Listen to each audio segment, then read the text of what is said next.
Assalamu alaikum. I am Dr. Nida Vaid. Today I will discuss the muscle that is flexor carpi radialis. It is one of the interior compartment of the forearm muscles from the superficial group of muscles. So superficial group का जो second muscle that is flexor carpi radialis origin इनकी common flexor origin है that is medial epicondyle of the humerus. और यानी जितने भी flexors originate हो रही है उनकी जो common origin है that is medial epicondyle of the humerus. Insert कहाँ पे हो रहा है ये मसल ह्यूमरस से ओरिजिनेट होके मसल के अगर हम नाम से देखें कार्पाई आ रहा है तो कार्पस बोन पे जाके इंसर्ट हो रहा है। कार्पस कौन सी? Metacarpal bone. मेटाकार्पल बोन कौन सी?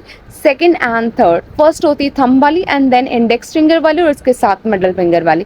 तो आपकी जो दो फिंगर्स हैं इंडेक्स और मिडल फिंगर उसकी जो मेटाकार्पल बोन है उसकी second and third metacarpal bone की बेस पे इंसर्ट हो रहा है।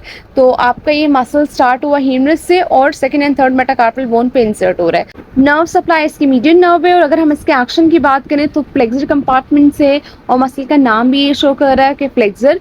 तो इसका सबसे इंपॉर्टेंट एक्शन जो है फ्लेक्शन करवाना है रिस्ट जॉइंट की। आपके जो रिस्ट जॉइंट पे आप जब फ्लेक्शन मूवमेंट कर रहे हैं that is done by flexor कार्पाई radialis. इसके साथ साथ ये आपके हैंड की अबडक्शन में आपके रिस्ट जॉइंट की अबडक्शन में इसका सबसे ज़्यादा इंपॉर्टेंट रोल है।